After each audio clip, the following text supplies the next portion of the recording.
This show is insane. It blew my mind kasi para what an interesting concept, but at the same time, oh my God, this is so gonna work. Just because back in the past, like parang kung magulo ang puso ko because of Sino? Yeah.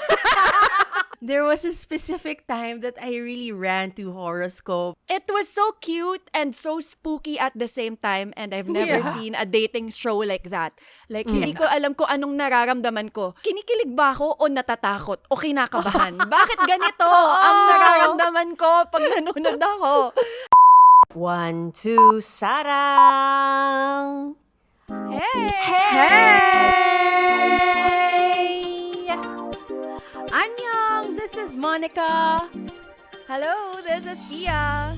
What's up, everyone? This is Trency, and welcome to another episode of 1, 2, Sarang!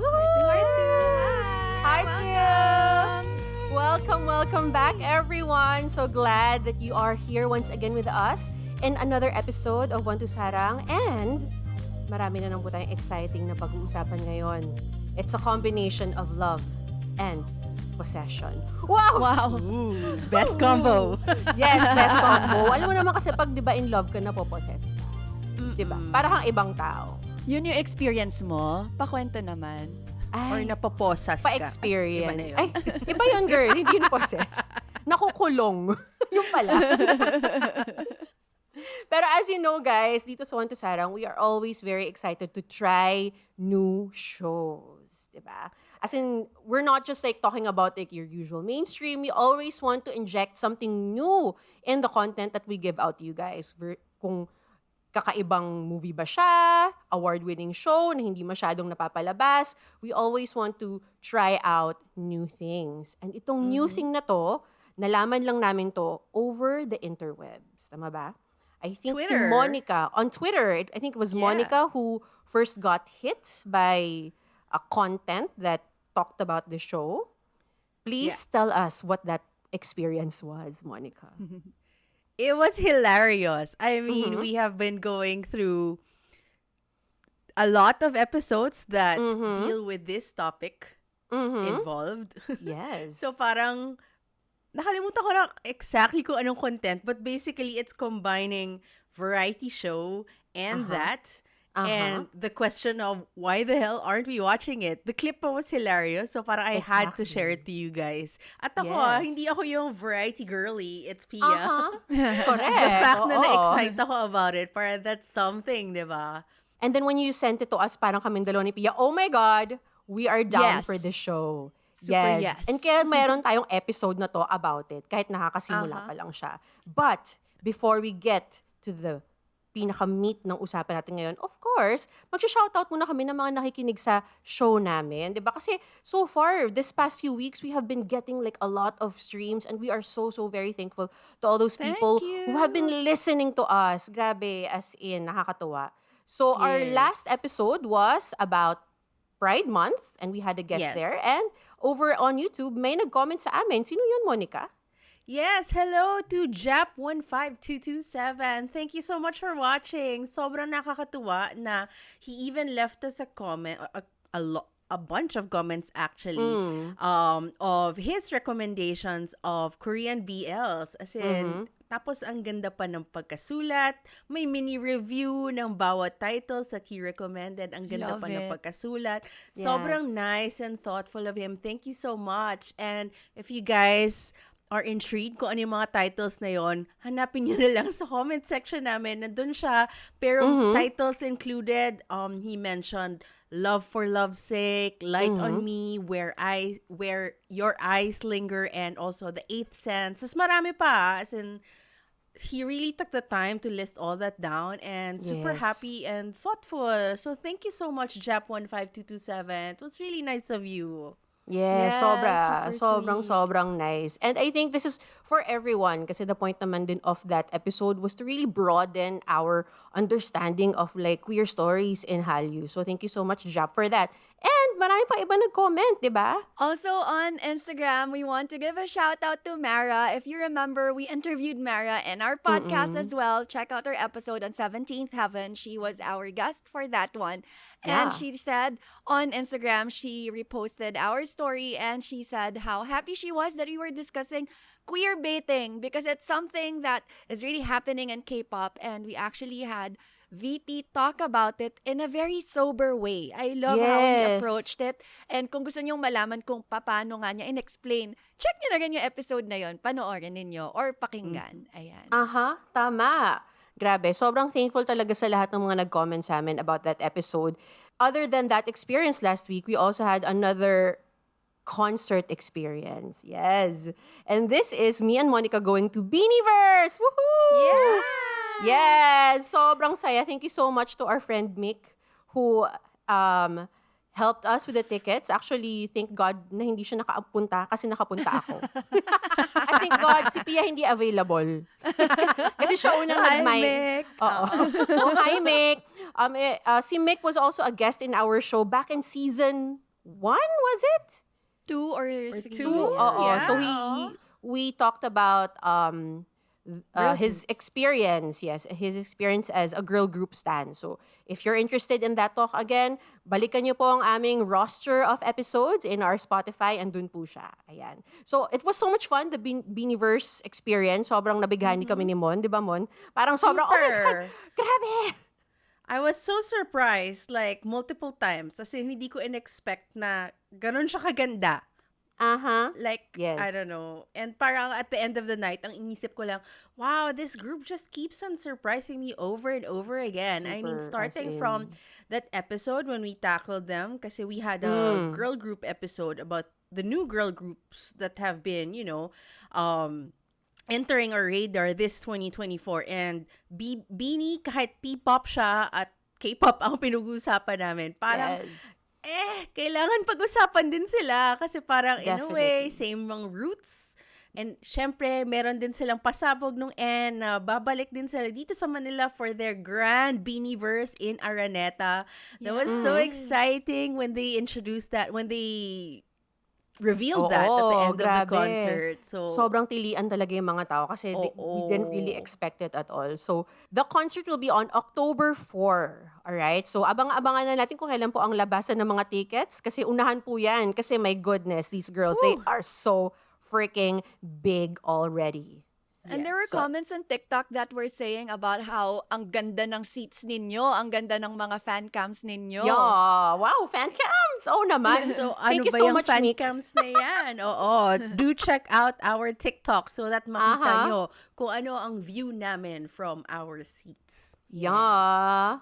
Ayun, so yun ang mga happening over the past few weeks sa amin. Sobrang laki, pero mas malaki ang pag-uusapan natin today. We are expecting this show, we are expecting talaga to be bigger than what it is now. It is currently just on its 3rd episode. This show is on View, so alam niyo na kung saan siya papanoorin, and it is called Obsessed Love. Woo! Yes. Oo. So alam niyo na kung bakit namin siya gusto kasi it's shamanism and romance. Best combination. I know. Dating Right? show. As a dating show, di ba? So, sobrang fun. Like, I mean, you know that we talked about, like, Singles Inferno before, and si Pia has already mentioned, like, several other dating shows. So, may interest talaga kami. Pero to put these two combinations, these two things together, shamanism and romance, talagang na-peak ang aming interest. Okay. So, a little rundown lang of what is this Possessed Love. Kung ano ba tong show na to. Okay. It is about 8 fortune tellers that have gathered to read their own future dating lives. Ooh. While staying at the possessed house, this is where they stayed for the whole duration of the show. They stayed together for a week. The young fortune tellers will each utilize their specialty to blindly find their destined love. Will they be able to find their destined partners? And what will they do when their feelings decide to go against their fates? Ooh, yun. Exciting. This is from my drama list. Not Asian Wiki. I'm sorry, Asian Wiki. Wala kang description ng show na to. So, All right. Okay. So, super exciting. So, this show has 8 cast members. Okay, so we have 4 girls and 4 boys. Ang ating cast members, they're all on Instagram. So, write these names down if you want to follow them. Sa mga babae, we have Han Suyon. She is a shaman. We have Choi Hana. She is a tarot card master. We have another, Cho Hana. So, dalawang Hanas po ang meron tayo sa show na to, who is also a tarot card master. So, by the way, since dalawang Hana, si Choi Hana is called Small Hana and si Cho Hana is Big Hana. So, maybe later we're gonna be mentioning their names that way. And then lastly, we have Cho Yuna. She's such a very interesting character. She does saju. Super. Okay. Background ng mabilis on what this saju is. Kasi kami rin, when they mentioned this, I think for me, it was the first time I've ever heard of that term. Me saju. too. Kaya Yes. rin. First encounter, yes. Oo. Okay. So, saju is, it means the 4 pillars of destiny. Alright? So, it's a conceptual term describing a person's destiny or fate based on the sexagenarian cycle or 60 gapja called ancient Chinese zodiac. May naintindihan po ba tayo doon? Ako, parang wala. Wala. Okay. All right. So the 4 pillars are used alongside fortune-telling practices within the realm of Chinese astrology. All right. So it is based on Chinese astrology and with a lot of computations. It's like a numbers kind of fortune-telling. So very interesting and very deeply rooted, I guess, in Korean culture. All right. From the men, we have Lee Jae-won. He's also a saju, and he is also a graduate from Yonsei University. He's a mathematician. O, di ba? So, sakto talaga ang pagiging saju sa kanya. And we have Yo Gubong. He is also a saju, and he's born into a family of sajus. Ayan. So, na-pass on ang interest sa kanya from his sinauna pang mga tao sa buhay niya. Ano daw? Sinaunang tao? His dad is a From the Buddhist monk. ancestors. Yes, his Oo ancestors. Yes. And his dad is a Buddhist monk. So, you can really see ang spirituality ni Sir. Ancestors got me. Okay. And then we have Park Iyul. Na-fascinate ako sa kanya. He's a Super. shaman, but his specialty is exorcism. Oh, Yeah. diba? Wow. My goodness, may ganun. Intense. Medyo intense. Yung mga, And then- I'm wearing black because when I exercise, yung blood no spirits tumatalsik sa akin. Ay, Oh! And he said it so casually na I parang, know! Oo, kaya ako nagbablack.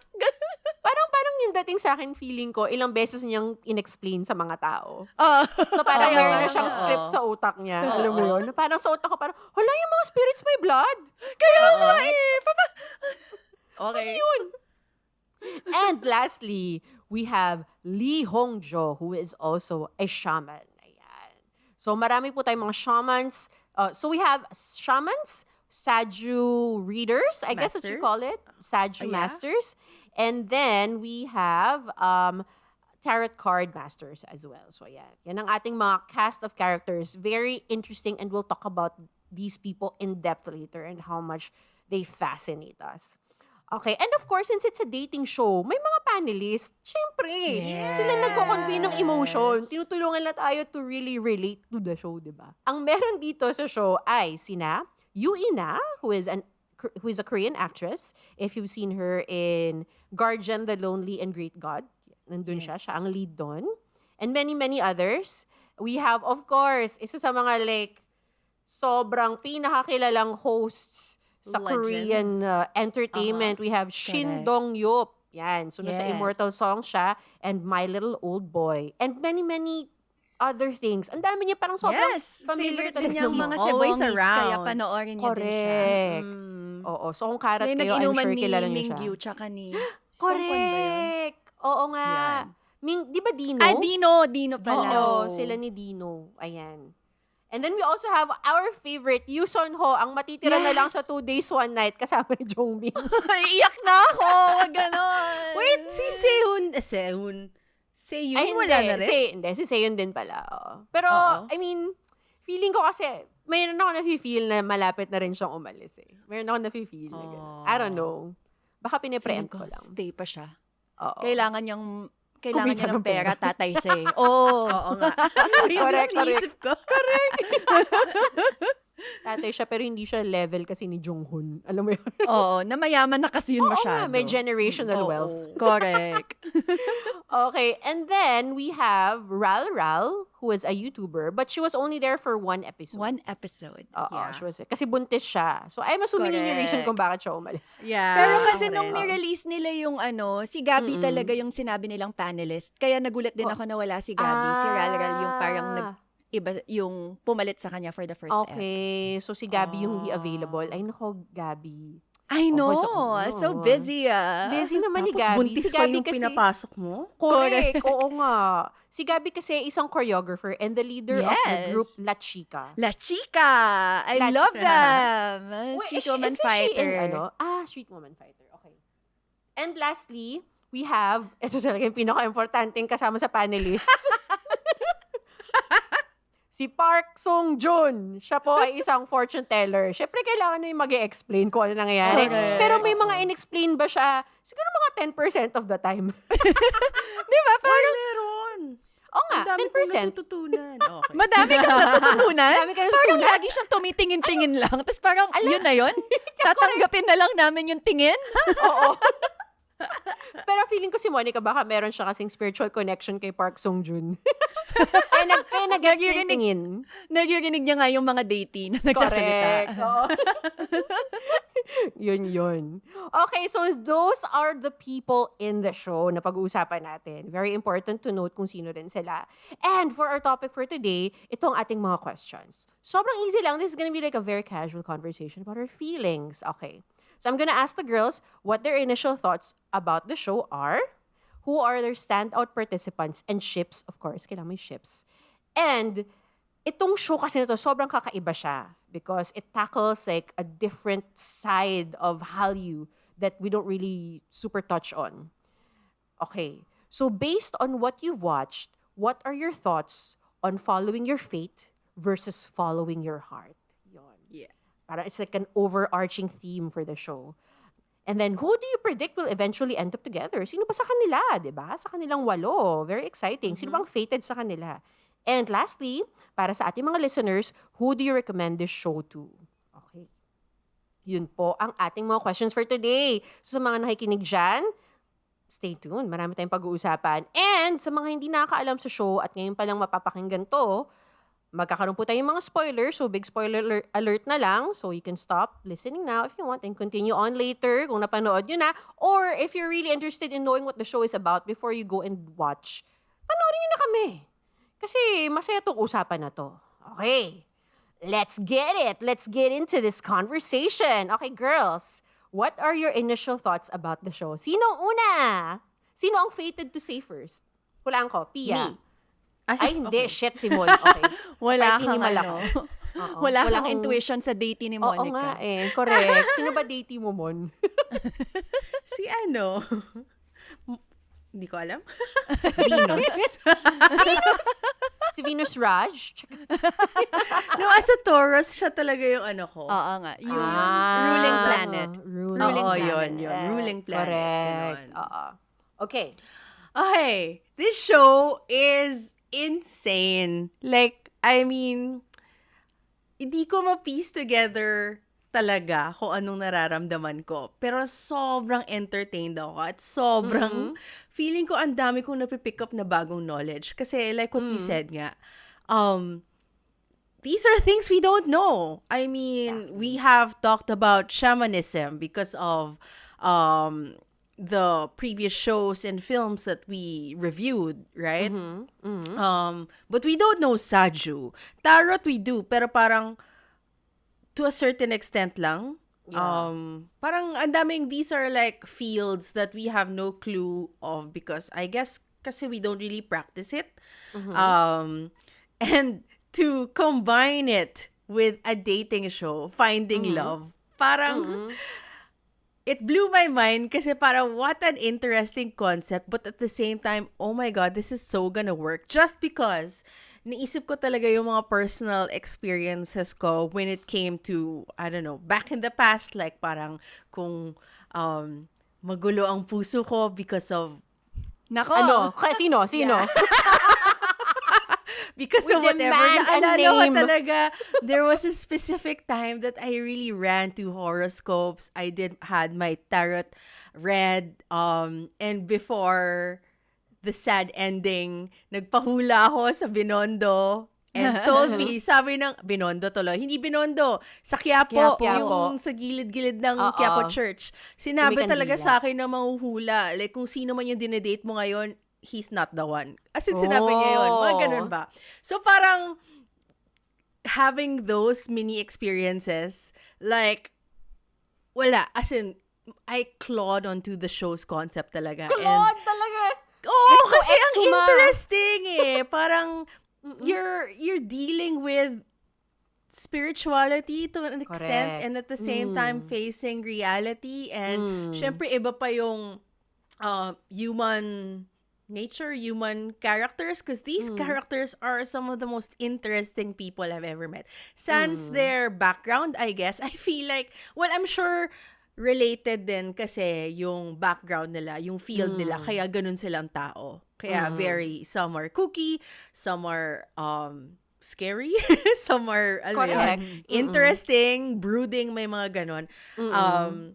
Hindi siya yung typical dating show. Alam mo yun? Exactly. Hindi siya yung, hindi mo mahanap dito yung nagpapa-impress dahil maganda siya or feeling niya Correct. pogi siya. Alam mo yun? Naka-base sila sa fate, sa readings nila from their, what do you call this? From what they know. And tas may isang character na pag-usapan nga natin, I guess, kaya na bunga yung question na to, susundin ba niya yung fate na nabasa niya or yung puso niya? Yung mga ganun ba? So parang wild ako. As in, very, very interesting.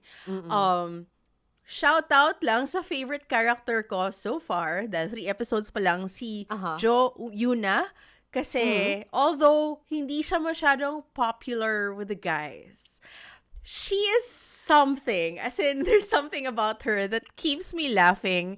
I mean, nakakatawa kasi siya how she kind of giggles. Parang sobrang kinilig siya nung pinili siya kahit alam niya na hindi siya connection. Parang pinili siya ng Latak. pogi na crush Sorry. niya. Oo. Latak. Oo. Latak.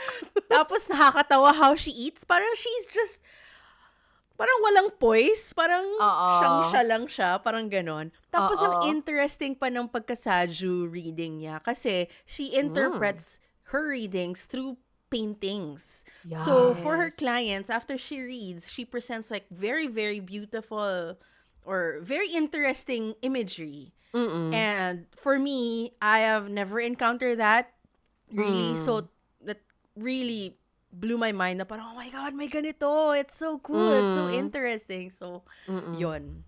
Like, I have never been on the edge because the events that keep on unfolding, these are things that you never expect. Although, hindi ako kasing dating show expert like Pia.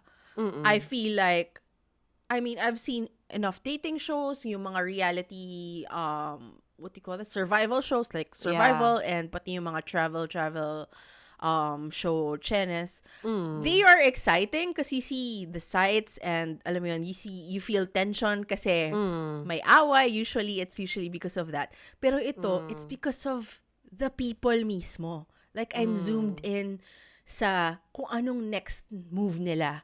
Correct. Kasi hindi mo predict based on their feelings as humans and their feelings as readers of deities and spirits and kung ano mang pinaniniwalaan nila, alam mo yun. So, sobrang cool. As in, sobrang nakulan lang talaga ako. Ayun. Pia, yes, you have? Yes, of course. Why Oh, not? yes, of course. Sorry, why am I even asking? As our dating expert here, why am I even asking? You have. Of course you have.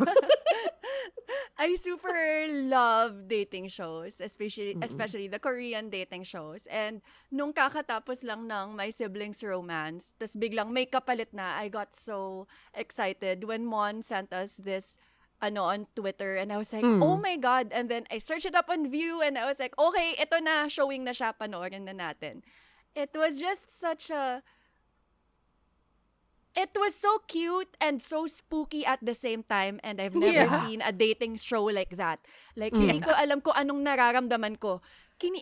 Kinikilig ba ako o natatakot o kinakabahan? Bakit ganito ang nararamdaman ko pag nanonood ako? As in, sobrang pumunta na sa point na, because the first episode, napanood ko siya mga 3 a.m. Na sabi ko, ayoko na, never again. And di ba yung first episode pa, ang creepy yung pumunta sila sa parang kuweba. Correct. Dun sa possessed site. Di ba? Naglabasan sila nung mga nila, and then correct. Naalala ko dun nung after natin manood ng Exuma, naglalakad tayo sa madilim na Rockwell na parang Shamans. They're just like us. Di ba? Parang ganun yun. Parang I'm a shaman. Diba? Correct. Parang, and another thing that they emphasized on was that these are MZ, Generation MZ na mga Fortunetellers, Shamans na nagsasaju.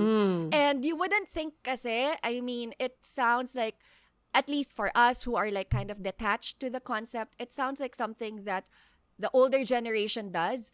So parang nakaka-shock na, oh my God, ang babata nila, ang gaganda at ang popogi. Correct. Huwag natin kakalimutan yon.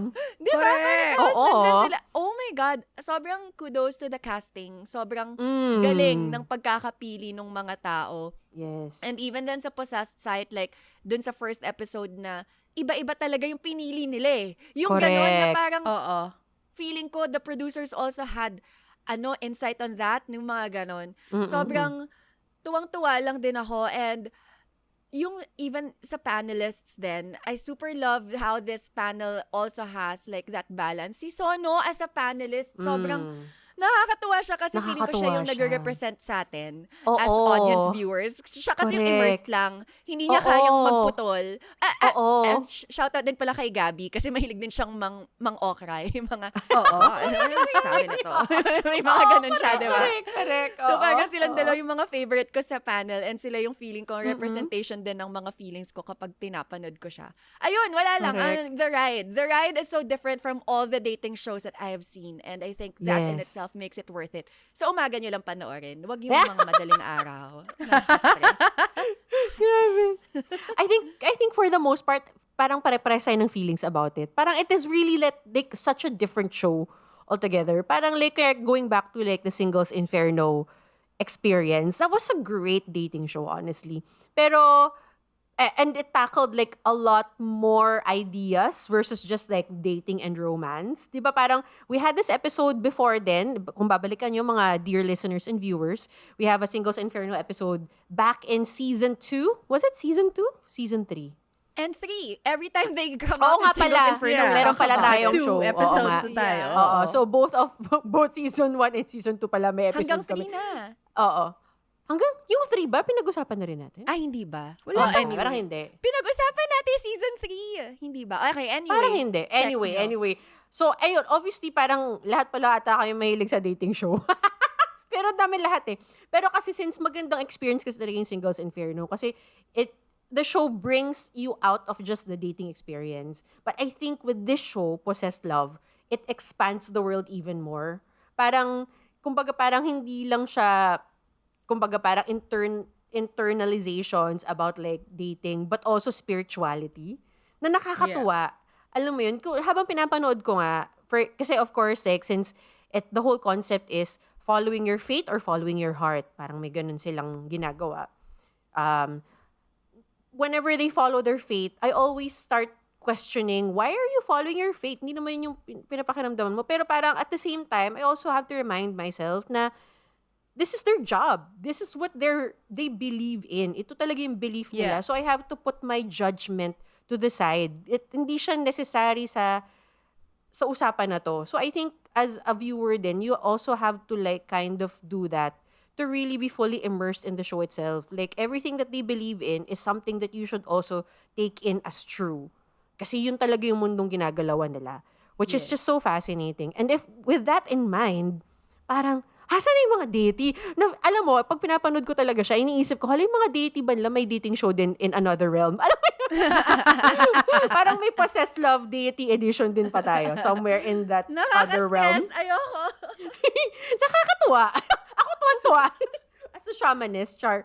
So, ayun. I mean, basically, fascinating group of people, fascinating concept, and ang ganda-ganda rin ng editing and ng music nito. So, I think sobrang, I mean, as you can see, si Pia po ay dalang-dala sa ating scary music ng ng Nakakatakot talaga Obsessed siya. Love. Sino yung Nakakatakot talaga kailangan siya. mag-flashlight ng madaling araw? Bakit Correct. ako lang?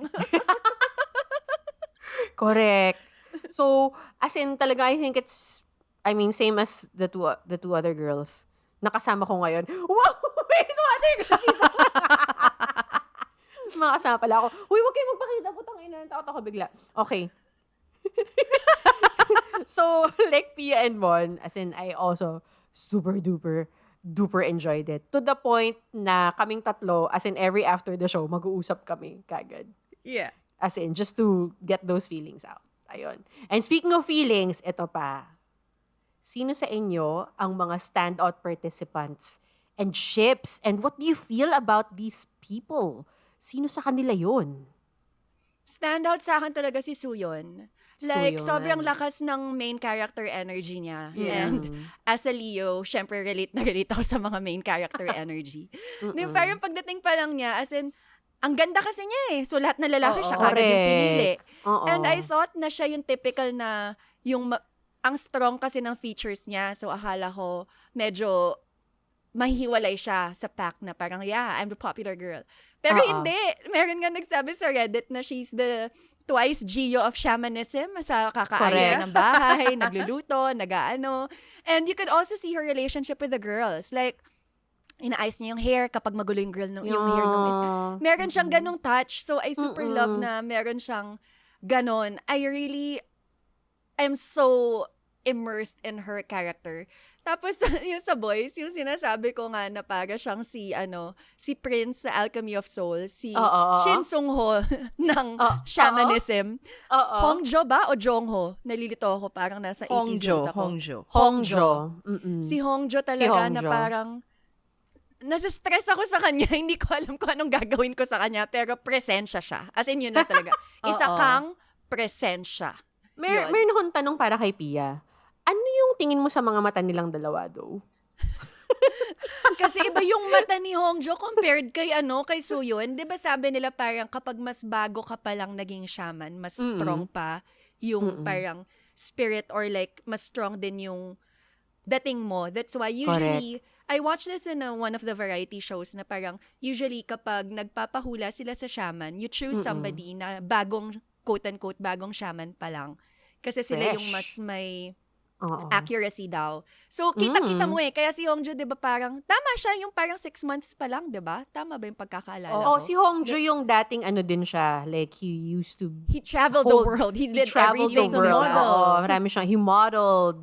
He was into bodybuilding. All he that. didn't want to answer to his calling, di ba? Yes. Siya. Oo. So, iba yung dating nung kanya eh. Nakatayo pa lang siya, parang putang ina, ginagawa niya. Yung mata niya medyo may beadiness to it. Alam mo yun? Parang medyo beady eyes siya. And then, it's so small in his kind of squarish face. So, gets ko pag sinasabi nila na pag tinitingnan kanila medyo weird. Ano yung sabi ng isang girl? Parang sabi ni Suyon na parang, Hongjo's peepers are weird. Peepers talaga. Peepers. Paulit-ulit yung peepers. Hongjo's peepers are weird. Na parang gets, I mean, nandito kami behind like a screen. Behind the screen. Kami in front of a screen. At na-feel pa rin namin yung weird ng peepers niya. Totoo yan. May weird curl pa yung smile niya. Na parang ang nasa-sense ko doon, parang pinagmamasdan niya yung environment. Pero, ang tanong, sa pag-observe na yon, sa physical people lang ba? Or pati sa iba pang mga elemento? Or, I don't know, may ganon. Get. Correct. Gets titig. Super, sobrang piercing. Or whatever. Correct.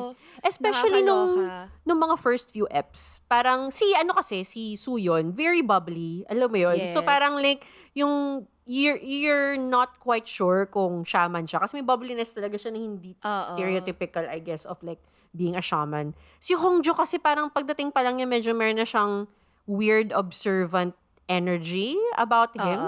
Yung Yes. titig niya na parang, alam mo yun, actually the boys pretty much. No, they all seem quieter than in other shows that we've seen.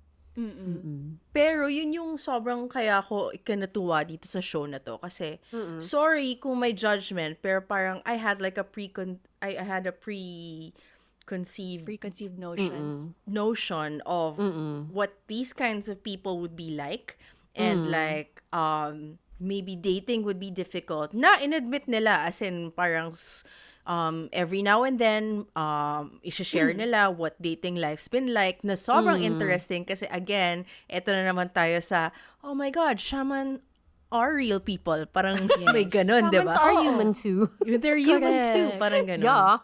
so parang lalo na sa males with their jobs kasi most of them are shamans nga Couple of shaman and 2 sajus. yeah parang akala ko mas introvert, mas shy, mas alam mo yun, mas mahirap to connect with the girls. I don't know, may ganun akong Nerdy, na-imagine. parang ganun. In a way, parang shaman nerdy, ganon. Oo, parang ganon. But it turned out na hindi. Kasi they're so upfront with what they want.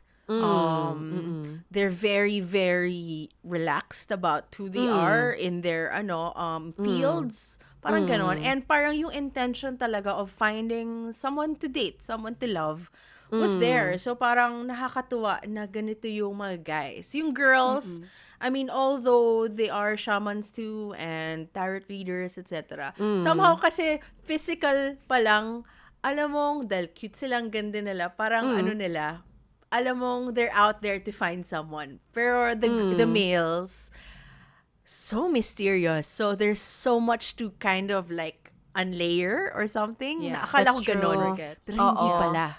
Like very, very... So, 3 days pa lang, ang dami na nating nalaman about them. So, Correct. ang galing. Correct. Nakaka-curious talaga sa world nila. Correct. Wow, Parang gusto ko na rin sila i-date. I read somewhere nga, true, yes, date them. I read somewhere na parang, kasi nga diba, shamans are usually female. So, pag may male shaman, they usually have to be feminine din as well, project that feminine energy. So, iniisip ko baka doon nang gagaling yung pagiging quote-unquote soft and mysterious nila. That they're not like, kunyari, singles inferno. Alam, pamachuhan doon, Dex. Alam mo yun? Yung Oo mga, naman. diba? Parang talagang yung mga games But is that's the very premise masculine. of the show naman kasi. That is true. Yun naman din yung premise ng show. Pero, ayun nga, parang, I guess siguro with them, kaya medyo mas may ganun silang feels about them is because may ganung quality ang kailangan for a male shaman to be. So, parang, Correct. yun ang naiisip ko.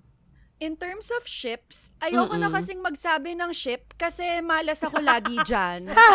Pero, ina-analyze ko kasi kahapon na ang siniship ko lagi is when the guy is more smitten than the girl. As in, parang yun yung mga bet ko. Feeling ko yun yung, ewan ko lang, maybe from personal experience as well.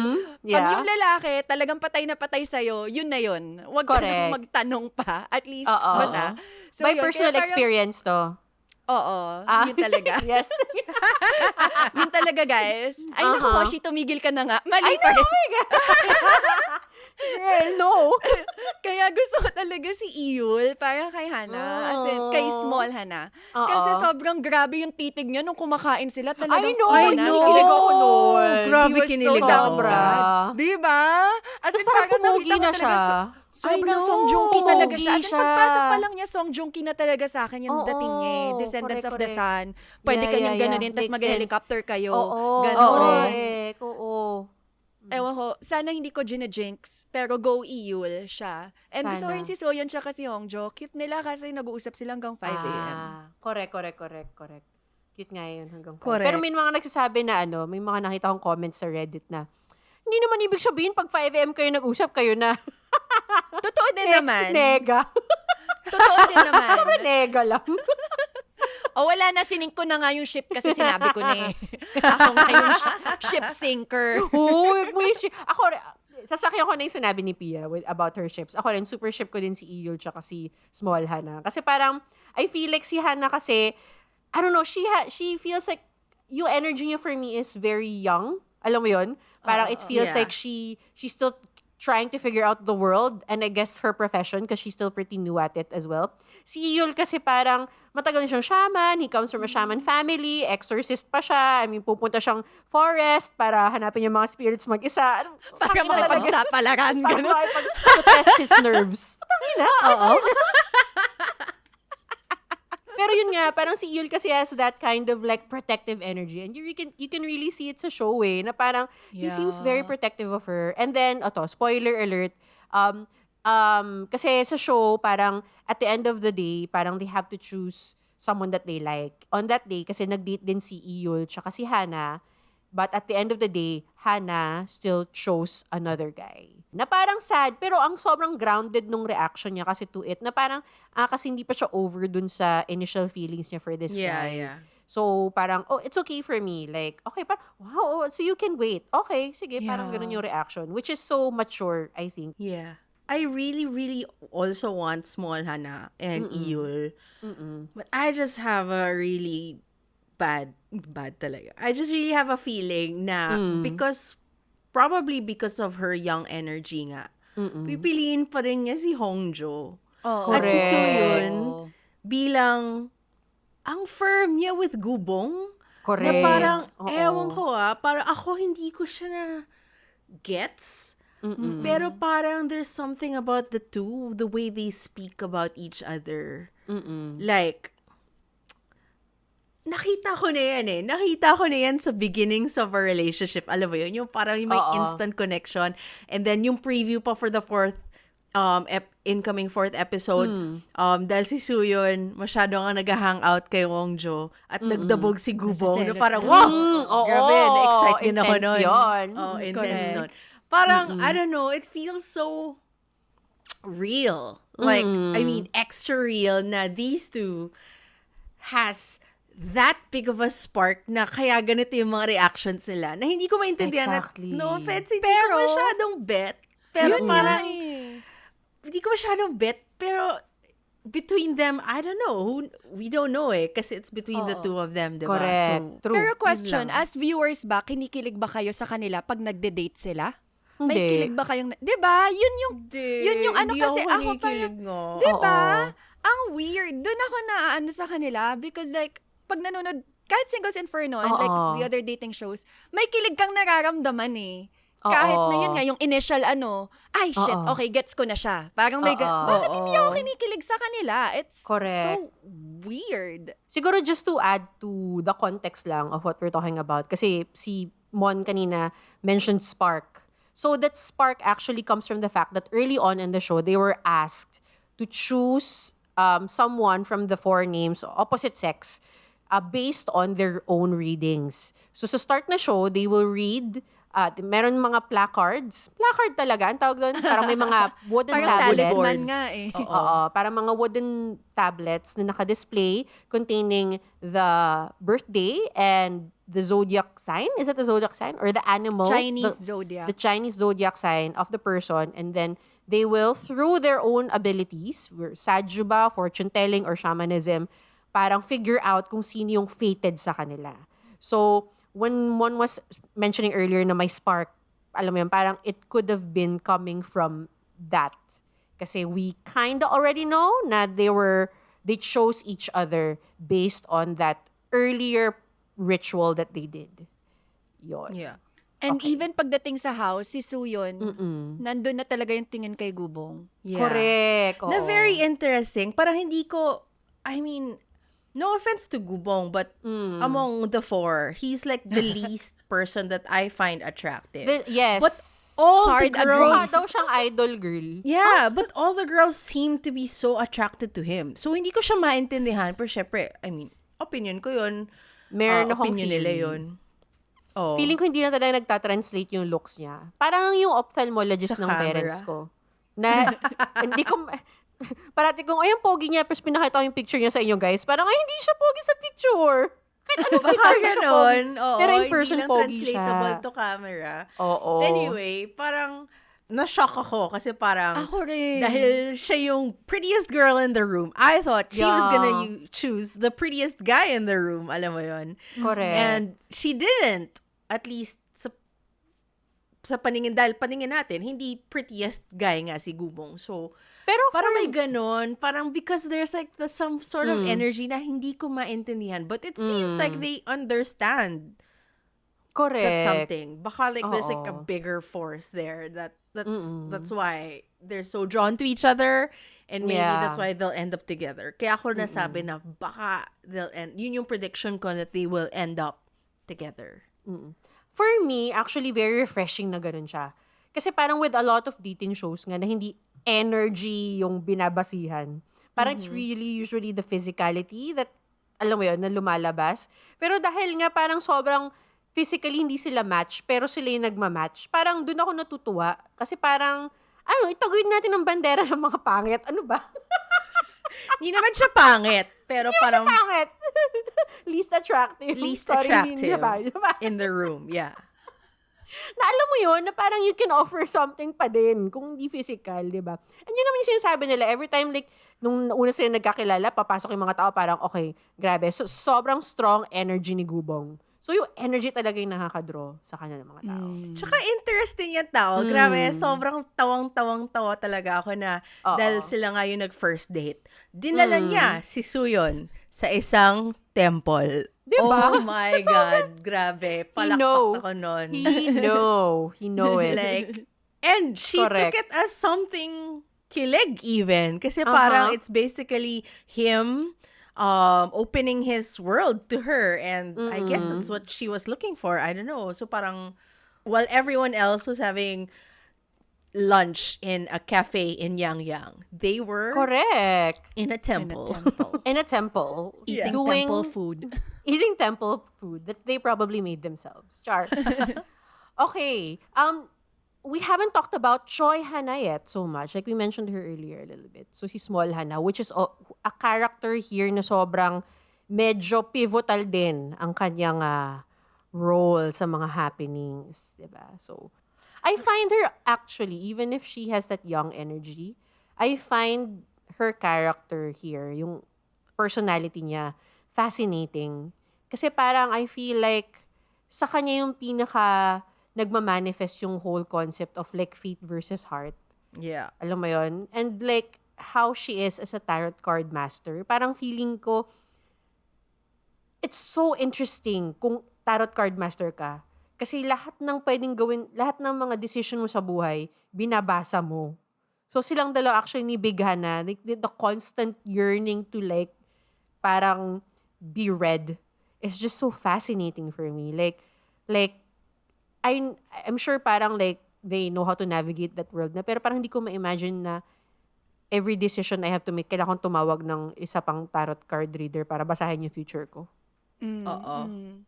Pero mas evident kay Small Hana yung yung parang how does this really affect real life? Parang it's real life versus fate. Parang may ganun kasi, 'di ba? Kasi because of that incident na nagpa-read siya about the blooming romance between her and Hongjo. And then negative yung results. And she didn't take it well, so she kept on reading and reading. She kept on doing card readings over and over again. Winawarn na siya ng mga ibang tao na, stop doing that kasi dahil negative yung thoughts mo, negative din lalabas. Parang ganon. Which is what, personally, that's how I always feel about fate and all things, how do you call this, spectrum of spirituality, that involves manifestations, blah, blah, blah, na parang pag nandun ka sa zone na yon na parang nasa baba ka lang. Correct. Napupull down ka rin. Which is why I really loved that conversation na sinabi ni Iyul na before coming in here, parang I decided na hindi ko na muna gagamitin yung spiritual realm or whatever because he is a shaman. Na parang I'm just really here to really just experience it at hindi ko hahayaang i-bother ako nun. Kasi it's just 1 week naman. So parang Correct. maganda lang din yung experience na nandun siya. And I love how he emphasized that we are still humans. And what Yeah. makes us human? Experience ang nagpapaiba sa atin eh. Hindi sila spirito, hindi sila tulad ng deity nila. So, ganon. Kaya, naalala ko tuloy. Kaya sobrang, ang taas nung compliment niya na you look like a fairy kasi feeling ko nakakakita rin siya ng fairy. Pero ang tanong, ano ba itsura ng fairy girl? Baka naman like the weird, No, but he said it in a good way. Hindi He said it in Tinkerbell. a very complimentary way. So, I'm guessing it was like good. Pero yun, na parang may ganun siya na parang more of like surrender to the experience, which I hope, sana ganun din yung approach nung iba. Na parang, di ba sinasabi nga nung mga tarot card reader, nandito lang ito bilang gabay. Di ba? Oo. Tama. Which actually parang makes it super interesting for me how episode 3 ended din.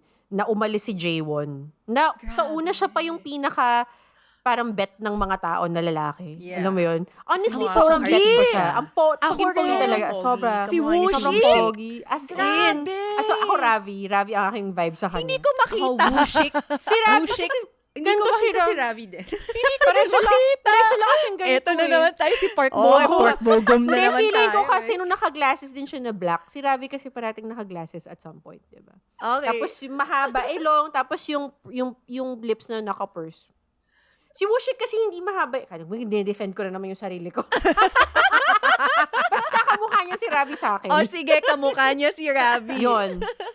Sobrang puging-pugi ako sa kanya. Sobra. Tapos parang, grabe lang yung end. As in, nga talaga yung ending ng episode 3. Na parang, kasi end of the day, he didn't get the match that he wanted. No one matched with him. And I think that really broke his spirit. And I'm actually trying to figure out kung bakit yun yung sinabi niya at the end. Na parang, di ba nga nagsishare kasi sila kung sino yung kamatch nila and all that. And then, ang sabi niya is, at dahil hindi nila alam kung sino yung mga kamatch nila based on the saju that they read earlier. Yeah. Sabi niya, I want to know. Na parang ko like, hala, saan galing yun? And then he broke down. Na parang ako, oh my God, that's so freaky actually. Ang freaky nun. Ang iniisip ko nung time na yon, sobrang hirap din kasi 'di ba basically mali rin yung hunch niya kung sino yung dating pumipili tsaka hindi pumili sa kanya. Oo. Ang hirap nun kasi you are in that job where you're supposed to, 'di ba? Parang feeling ko, iniisip din ba niya na makakasira yun sa kanya in his profession because people think na I'm not gonna trust him because his hunches are wrong or his predictions or whatever are wrong. Correct. Parang Oo. sobrang dami yatang pressure.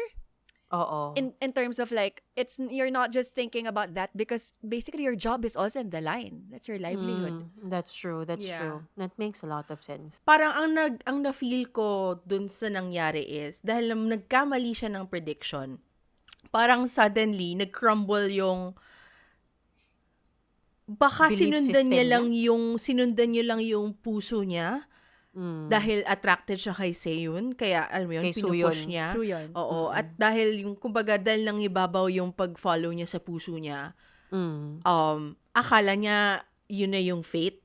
Pero when it turned out na hindi pala, parang shit, love it. hindi ko to fate. Paano yan? Paano niya ililink I-reconcile. yung gusto ng puso niya sa sinasabi ng fate na hindi dapat si Black Rat yung ang makakatuluyan mo. Parang ganon.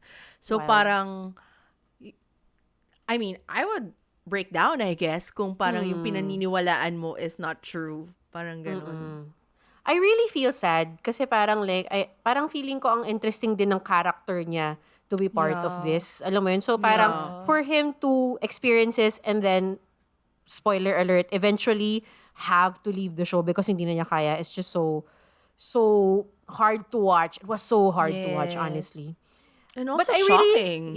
But I really like what you mentioned din kanina mo na parang you mentioned na parang he had this difficulty probably to reconcile his faith and love, which for me is an awakening, a realization for me while I was watching this show. Kasi whenever we think of fate kasi, parang, I mean, maybe it's like a Western concept of fate, na parang if it's fated for you, you will love it.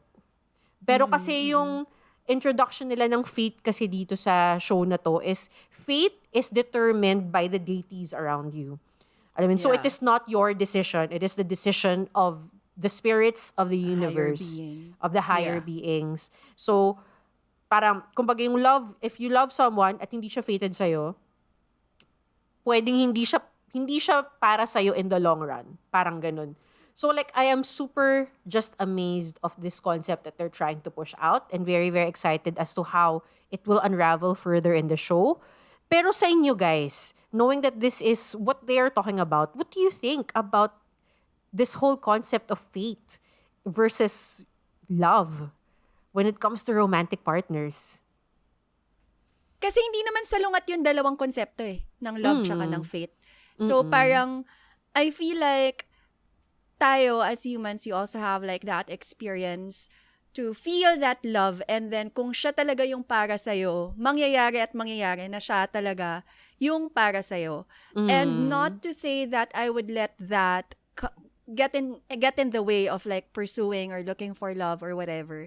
Ano din yan parang yung concept ng, as Catholic, it's a concept of like God knows everything and God would make a way and all of that. Hindi naman ibig sabihin nun wala ka nang gagawin as a person. Hihintayin mo na lang mangyari yung whatever. You'd still go on and pursue whatever it is that you want to do and experience the things that you want to do. And at the end of the day, kung siya yung para sa'yo, siya yung para sa'yo. Parang things will click and fall into place. Naalala ko merong isang nakakatawa. Anyway, context. Dati kasi nag-host ako. Hindi, magko-context na. Nag-host ako ng mga TV show. So, kapag January, puro manghuhula sa studio. So, lahat ng manghuhula, nakausap na natin dito sa Pilipinas, di ba? So, parang may one very random person just told me, I mean, he wasn't random. He's, yun nga, manghuhula siya. Sabi lang niya sa akin, out of the blue, without context, wag ka na dun sa matangkad. Yung maliit yung para sa'yo. And I'm like, what the fuck are you talking about? Gusto ko dun sa matangkad! Talagang sabi ko, pag uwi ko, nag-gym pa ako noon, as in sabi ko, dun ako sa matangkad. Fuck fate. Hindi nga nangyari yung matangkad. Dun nga ako sa maliit na punta. I love Even if you try to fight it, mangyayari at mangyayari.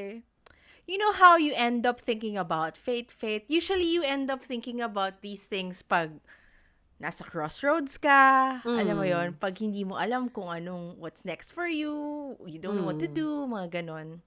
Fate will always be there, but I guess you don't really have to know. If you can, you don't have to know. And whatever it is that's happening to you, yun alam mo yon, parang,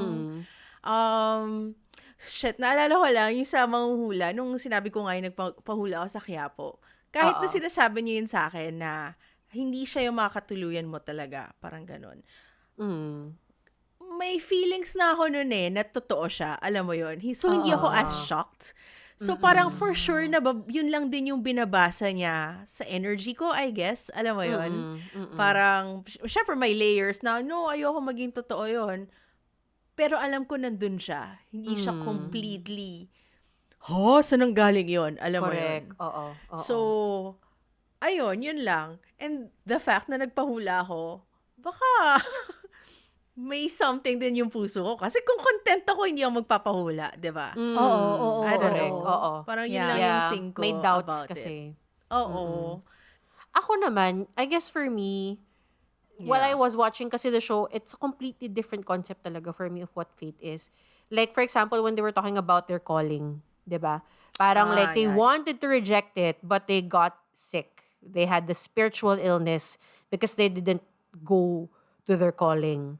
And when they finally went to their calling, it wasn't all, rainbows and butterflies then at the end of the day. But then they were called there because of their purpose.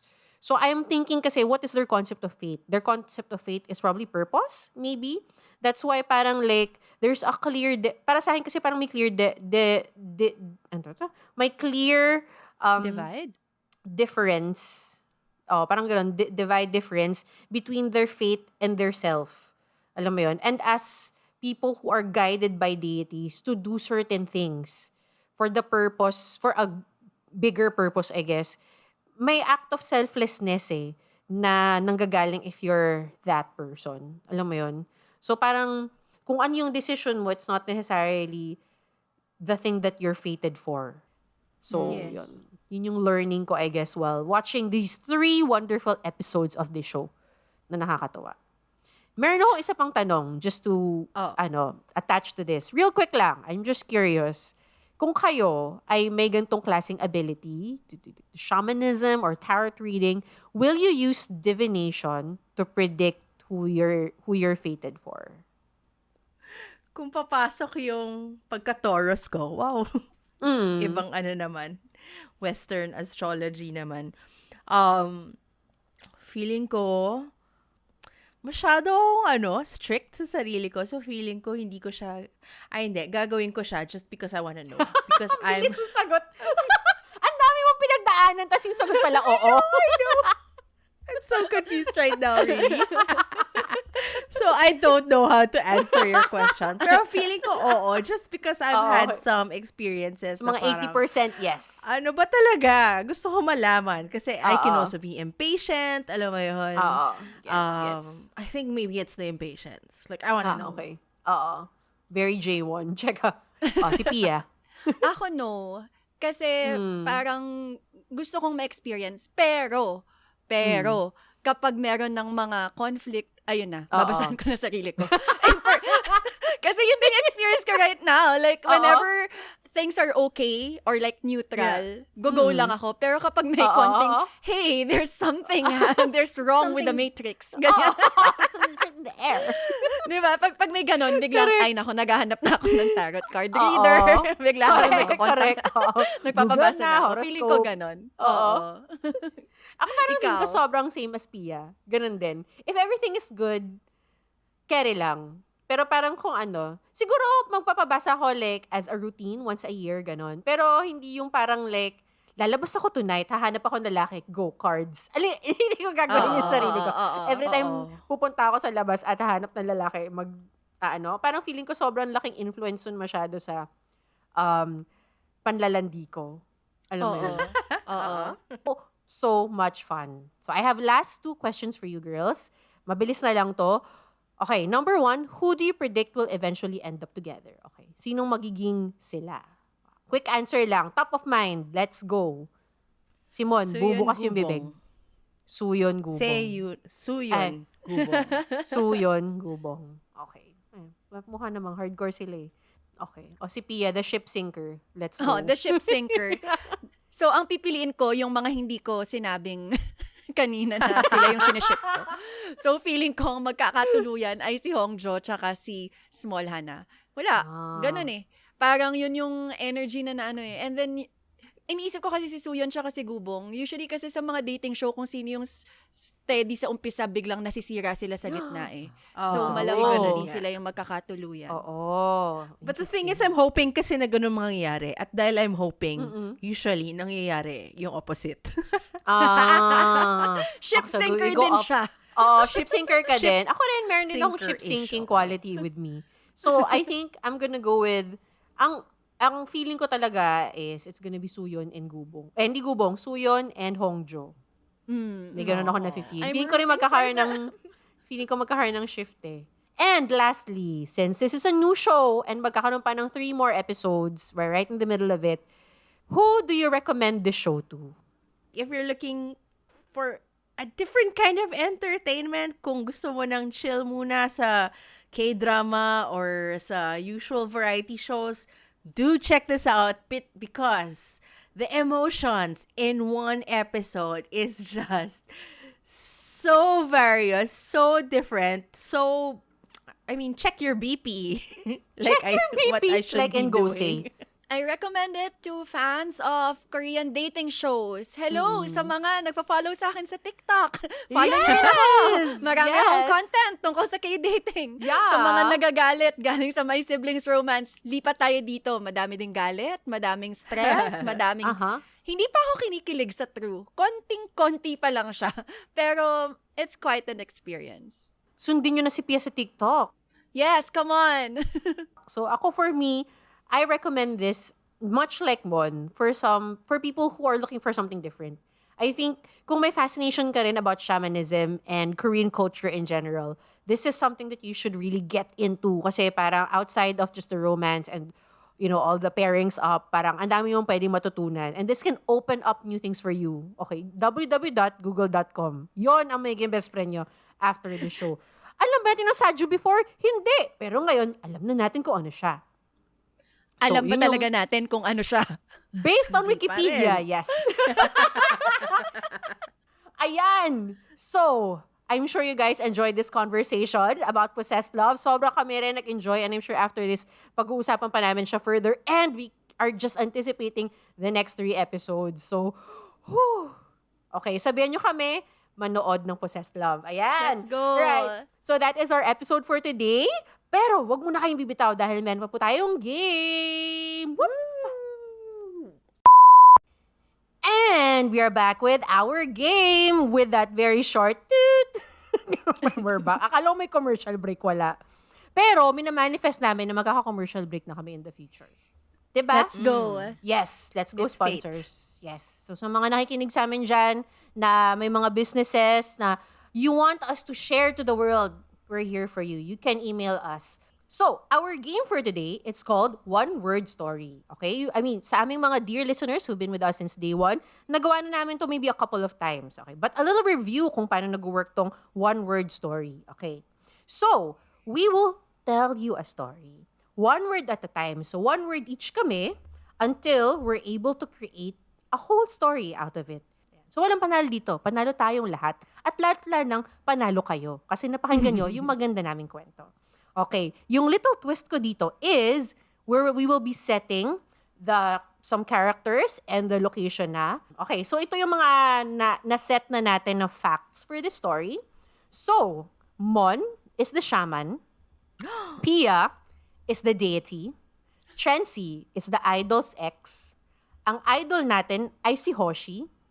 And ang ating location ay Hive. At ang activity natin is make out. Alright? So, ang premise ng ating story is meet cute of a shaman and an idol. And then all of these details must be put into the story. So, Pwedeng si Dino na lang yung ano. Wow. wala na. Sorry, naset na siya, girl. Hindi ako fated makipag-momol with Hoshi. Ikaw pa yung nagbigay ng Hoshi. I know. My God, maybe it's fate. Pero why kasi would I say Hoshi out Pwede loud? naman kasing magkaroon ng twist sa story. Meet cute of a Okay, shaman and fine. idol. Pero pwedeng magkaroon ng twist. So we never know as we go along in this story. Meet cute of a shaman and an idol. And this is how the story will go. I will start, and then Mon, and then Pia. Okay. Okay. In 3, 2, 1, end. In Practice room With 17. there was A. shaman standing Next. to Hoshi. Oh. Diretsyon. Correct. Chona. Her. Name Is Monica. she wanted To. make out with Dino. but their Was. no performance Area. for that. okay. So. her Next Move. was to Dance. with June. Layo. by the way, kailangan natin ma-mention lahat ng words, ha? Keep that in mind. But. Fun. Her Phone Was. gone. so Monica. Called Hoshi And. said that Her. deity told her, that Her fate, was to make out, all though. Hindi, mali.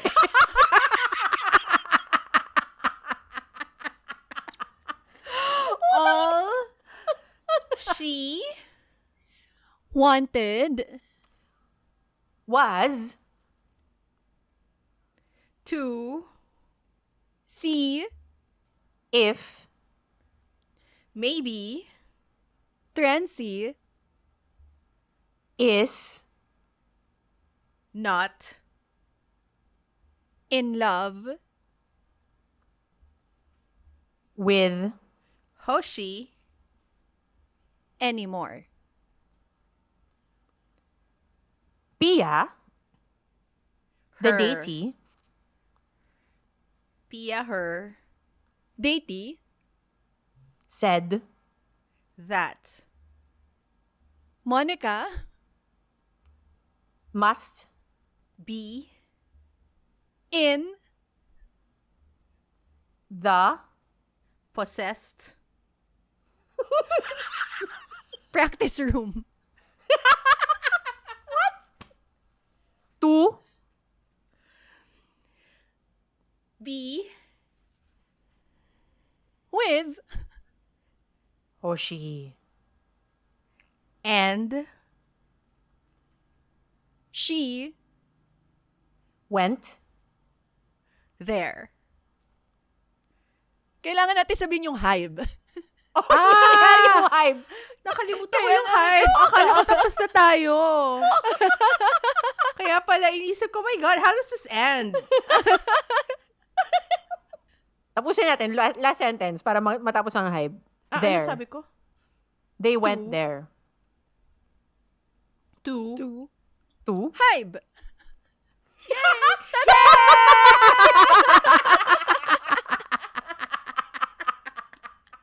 worst storytellers.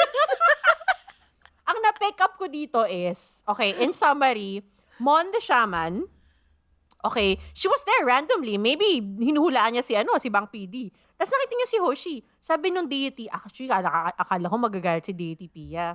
Pero si deity Pia pang nagsabi na parang, oh, alam mo, magkakatuluyan kayo pag pumunta kayo sa possessed practice room. Mm-mm. So, yun. Na meron pala ang hive. Kasi nga, Oo. shaman sila. Correct. Sabi According ni to- Minhee Jin.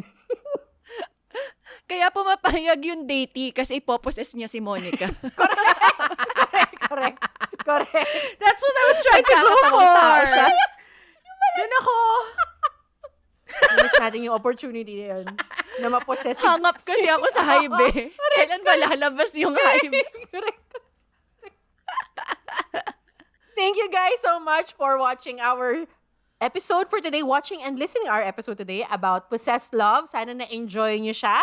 And please don't forget to look us up at our social media platforms. We have Instagram, TikTok, Facebook, Twitter, or X. And you can find us on Spotify and YouTube and Apple Podcasts. Okay? So punta kayo doon if you really enjoyed the show. Go and subscribe. Leave us a rating. We would really, really want to know what you guys think of 5 stars, us. please. 5 stars.